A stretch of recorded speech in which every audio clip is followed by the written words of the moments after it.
Despite the fact that I scrounged up every penny I had when I was broke and in my 20s, I always found a way to get my hands on the latest, greatest, all-in-one mobile pen display tablet, like the Wacom Companion, the Wacom Mobile Studio Pro, and then every version meaningful upgrade of iPad Pro since its original release. Because I desperately loved the idea of being able to work remotely, grab my iPad and go to a cafe or sit down on my couch and sketch. Yet, despite having in front of me right now the best of the best iPad you can get, the 13-inch M4, not M5, but the 13-inch M4 iPad Pro, 1 terabyte with Nano Texture on it, with a beautiful Sketchboard Pro 2 tablet on it, and the Magic Keyboard, and the Apple Pencil Pro, I never enjoyed truly drawing on this the way I felt when I was drawing on a desktop. And since I was always home, every single tablet I've ever had collected dust until I resold it. And this is no exception. Despite the fact that this is the most powerful, beautiful, well-built, beautifully designed tablet, and it has a fantastic app like Art Studio Pro on it. I'm not personally a Procreate fan. I just couldn't find myself to work on it. And whenever I did, I could never get into my drawing flow the way I could on my desktop. So I just never used the damn thing.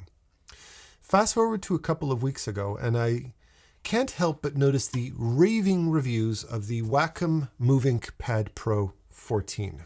Okay, an Android-based, all-in-one drawing tablet designed by Wacom, or at least designed to accommodate Wacom, a collaboration with their Pro Pen 3, their latest technology. I have the same thing on my Cintiq over here. So a true Wacom stylus, the best stylus you can get on the market. And both Brad Colbo and Aaron Rutten and a bunch of other YouTubers, although I suspect a small number of people, kept going on about how there's no comparison when it comes to drawing experience. This is far superior from the iPad. So I was like, okay, I'm an art YouTuber and I'm very intrigued, and I've always loved Wacom products, so let's go and check it out. So I ordered it for myself, purchased it myself, both of these. And TLDR, since I've gotten this thing, I find every excuse I can to work on it. First thing in the morning, I wake up, I make my coffee, my family's still sleeping, I'm still in my house robe, and I'm sitting there sketching at the kitchen table, sitting down watching animes or shows with Lucas, sitting down together in his room, sitting there, I grab it and I'm sketching, sitting down in my room to unwind for a little bit, grab my tablet, it's right next to my bed, and I start drawing on it. I have been drawing and drawing and drawing on this thing. And it's interesting because despite all of Apple's innovations that I, as an art YouTuber, was very, very excited about, despite the fact tech YouTubers didn't give a shit about it, like Apple Pencil Hover. That was very meaningful to me because I need to see my cursor where my pen is. Pinch to squeeze. I love that because now I have a button that I can actually use to color pick, which is something I always set my styluses to, something I use constantly because I hated the double tap feature. It forced me to hold the pen in a way that I didn't find was particularly conducive to my drawing. I also actuated by accident all the time, and I just ended up sticking a pen grip on it just to prevent that from happening, forcing me to have to use a keyboard more dependently.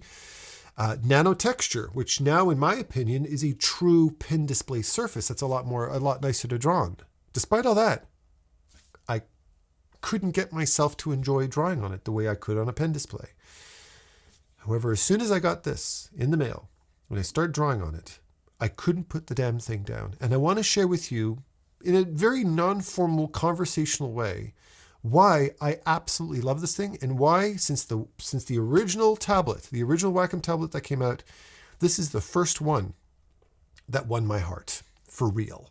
It's really exciting. So I'm just going to kind of go through a couple of different specs, but I'm going to share with you why I think these things are meaningful. And the first would be screen and size. So if you actually look at these two, if you look at a top-down view, here we have the Wacom MovinkPad Pro, which you can see is wider. It's more of a standard 16:9 aspect ratio. And right on top of that, we have the iPad.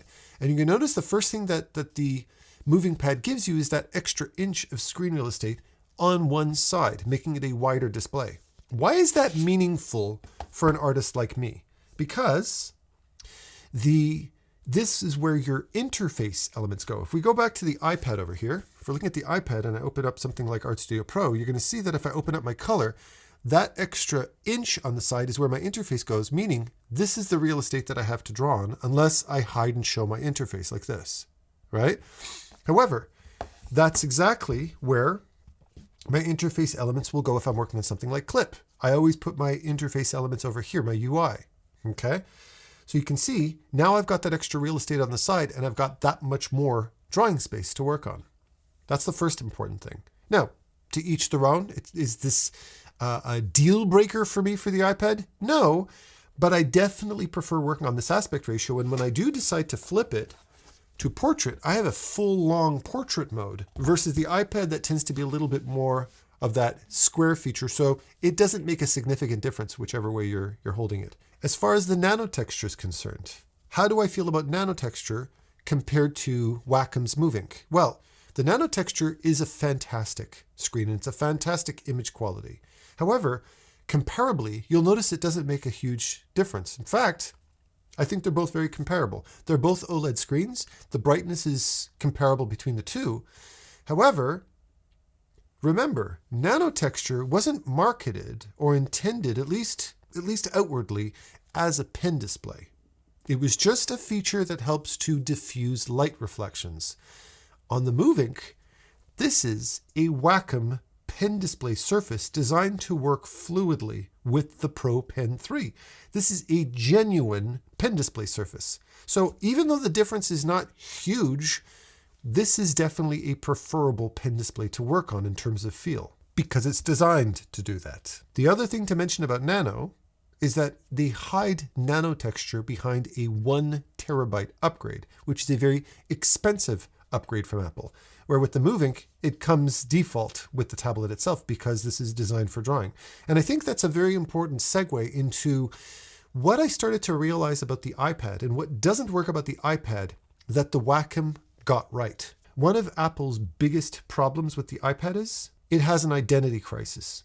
It's always had an identity crisis. It's always been a professional pro tool because it's got the pro moniker on it, but it's trying at the same time to be kind of like a laptop and kind of give you laptop, desktop type of apps like Logic Pro and Final Cut Pro and drawing apps that are kind of pro. But at the same time, it's trying to be for artists, it's trying to be for productivity, but it never quite succeeded 100% at either one of them. I never use this for productivity. I use it for drawing. That's what I bought it for. Or I use it for playing chess or watching media on it. And I definitely don't use this thing when I want to check my emails. That's what laptops are for. And having access to full desktop apps versus iPad apps, why bother? It's basically redundant. I find that the desire to make this too commercially accessible to too many different people makes it a master of nothing. It makes it a bit of an irritation, and this is something that a lot of people, even regular tech YouTubers, have complained about for years. It doesn't know what it is, where the Wacom MovinkPad is designed by and for artists. And all of the tablet features, which pretty much comparable to the iPad, are secondary. Whether I can read emails on this or not, I don't care, even though I can. Even though I can, whether or not I can access my calendar on this thing, I don't care, even though I can. It's got pretty much all the same apps, minus a few exceptions. But this thing knows it's a drawing tablet, and that's built right into the pen display, right into the Pro Pen, and right into the apps. Whereas if I lock this like this, you can take your pencil and just double tap on the front. Now I can go straight into sketching. So it's designed for impulse drawing. And it's got this Wacom's default little drawing app that you can go and just do some quick sketch. However, once you're in the tablet, you can set your power button if you double click it, and it'll take you directly into your favorite drawing app because it's bloody designed for that. In my particular case, I love Clip Studio Paint on tablets because it's a full desktop experience with all the shortcuts and stuff like that. That's my drawing app of choice. Generally on the iPad, I preferred using Art Studio Pro. I'm not a huge Procreate fan, but to each their own. This is running a full desktop version of Clip Studio Paint on it perfectly. Last but not least, and this is what everybody's been going on about, the actual stylus itself. I think that Apple's Achilles heel when it comes to the Apple Pencil and the iPad is Apple. And I realize this now that I have a true drawing device in my hand. The Apple Pencil needs to look like an Apple device. It needs to have cool Apple-like features on it, nice, beautiful Apple build and industrial design in it. All of that's fantastic. However, they want this thing to be for everybody. They want it to be for students to take notes. They want it to be for artists to draw with. But after drawing with an actual professional Wacom stylus, or even Huion or XP Pen stylus, and going back to the Apple Pencil, it became immediately evident that the Apple Pencil, even the Apple Pencil Pro, is a kid's toy compared to this thing. Why? Because the nib, the feel, the weight, the actuation buttons are stubbornly trying to hold on to Apple, their Apple philosophy, at the detriment of the drawing experience. The nib is rubbery and a little bit too large. The actual size and weight of it is nice and substantial in the hand, but when you're actually drawing with it algorithmically, it has this way of feeling very unprecise as a tool. It has this algorithmic smoothing on it, even on standard drawing apps. It doesn't respond to all the finite little nuances in the artist's hand, all those little micro wobbles, that character that I've taken 30 years of professional digital drawing to train in my hand. And when I'm drawing with the Apple Pencil, I always felt like my drawings just didn't turn out the way I wanted them to. And the minute I picked this thing up, the Pro Pen 3, and I started to draw, I was home again, just like I was working on a pen display. I felt like this is an actual drawing experience, and the weight and the texture and the distribution in the hand, the elongated precise tip at the end with the actual analog action buttons on it, I immediately picked this up like a drawing tool and just went into sketching the way I normally would with a pencil, with an actual traditional drawing tool. It's a fantastic, fantastic tool. And when you combine that with something that's portable, just sitting down in your lap, it immediately threw me back into my old school sketchbook days. Add to that the fact that this actually has 3 action buttons. Now, a quick note is, not every app allows you to customize this. In my particular case, the only button that really, really matters to me is the middle button, because I use that as an eyedropper. Now, I don't know if this is a default thing in Clip Studio Paint for tablet, or if this is something ported over from my desktop version because it's the same account. But by default, the middle button was set to eyedropper when I worked in Clip Studio Paint, so I didn't even have to customize anything. I believe you can, but I recommend watching different reviews because setting these action buttons are app specific, and it might not be a totally intuitive process. But for me, working in Clip Studio Paint, it was plug and play. Jump in, start drawing, and immediately the buttons work the way I wanted it to. I also remember Pablo, who does some of my best reviews for tech as well, mentioning the fact that you don't see your cursor, like Apple Pencil Hover, for instance. I was like, oh shit, that's a bit of a deal breaker for me because I really need that feature. However, that's not the case because I can see my cursor perfectly fine with this thing. Now, in the Wacom app, you don't see the cursor. If I go back into the Wacom's drawing app over here, no, I don't see the cursor. But in Clip, I do, like that. So if I create a new layer, I can see my cursor right there. There it is. See? So visible cursor plus action buttons in Clip Studio Paint that do what I wanted to. I'm all set. I don't need anything else. With that said, I love this device. I draw on it every day, and I feel like I do have a viable tool for producing professional art. However, I don't use this standalone. Now, the way I like to draw when I'm drawing is my favorite way to draw is actually on my lap, and I like to sit with my arm resting on a table like this, where I have my Tourbox Elite Plus. Not sponsored. I totally sound like I'm some Tourbox shill here. No, I really love this thing, and I depend on this thing. This is my everyday tool that I completely love, and it's expensive. So, you have to budget in for this thing. But this one, the Tourbox Elite Plus, works with mobile tablets, the iPad and the Android. The Tourbox Elite standard one is only for desktop, so take note of that. It's a little bit of an extra expense. If you can get it on sale, I can't recommend this thing enough. But this works with Clip, it works with any of my drawing apps, and I just sit here and I have full access to my keyboard shortcuts like this while I'm drawing on my lap. Now, another thing that a lot of people have raved about the MovinkPad Pro, it's still in beta, is the fact that you can connect this using software to your desktop computer and use this as an actual Cintiq, an actual pin display, and it works.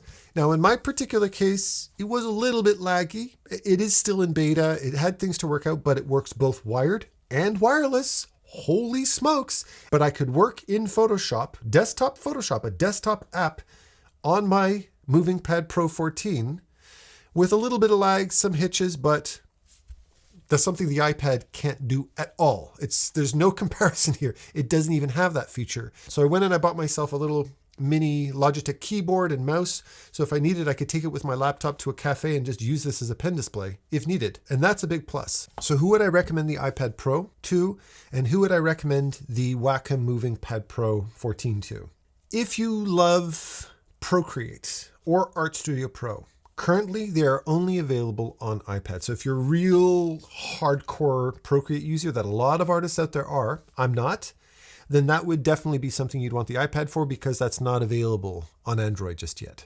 And the other thing is, if you need an excessive amount of power, the iPad Pro is a beefy, powerful machine, but something that I've not even come close to using. I've never needed that power, and most people complain that, yeah, it's OP, but who gives a shit? Because it's not a desktop computer. It doesn't have desktop quality apps, so why are you wasting my time with it? And I tend to share that sentiment. However, for everybody else, I recommend the Wacom MovinkPad Pro 14. Let me list out the reasons. I've got them right over here. A true pro drawing pen and pen display surface. A wider, more comfortable screen. Quick access to drawing apps for impulse drawing. A removable micro SD that you can put in the top for extra storage space. You don't have to hide behind Apple's 1 terabyte upgrade to get more space. It converts to a true desktop pen display, currently in beta, but it's working. And the real clincher, if I want to get the iPad Pro 13-inch with Nano Texture and a keyboard and a pencil, it's going to run me up to roughly $2,500 USD. However, if I get the MovinkPad Pro 14, which comes with the Pro Pen 3, and an external keyboard, I even got a really nice one. I got the Logi MX Mini keyboard and the Logi MX Anywhere, which is the small versions of their MX line, which are fantastic, best quality mice you can get out there that are compatible with multiple different things. I got the cover that has a little slip thing here as well. And I also got the actual Wacom Movink stand, just a little fold-out stand, no big deal. Or you can get something cheaper on Amazon, like the Parblo or something like that, for like $20-30. Altogether, it came to $1,240, $1,240 versus Apple's $2,480, which is essentially a $1,200 USD difference. And in my opinion, it doesn't even hold a candle next to the MovinkPad Pro. With that said, if you're on the market for a true professional pen display, in my opinion, it's finally arrived. This destroys the iPad, in my humble opinion, and you're doing so for less than half the price and a bunch of extra bells and whistles that the iPad doesn't even come with. So hopefully this helps you with your shopping decisions. Hopefully you get a chance to test this out for yourself if you can. I highly recommend it, and happy painting, everybody. Take care.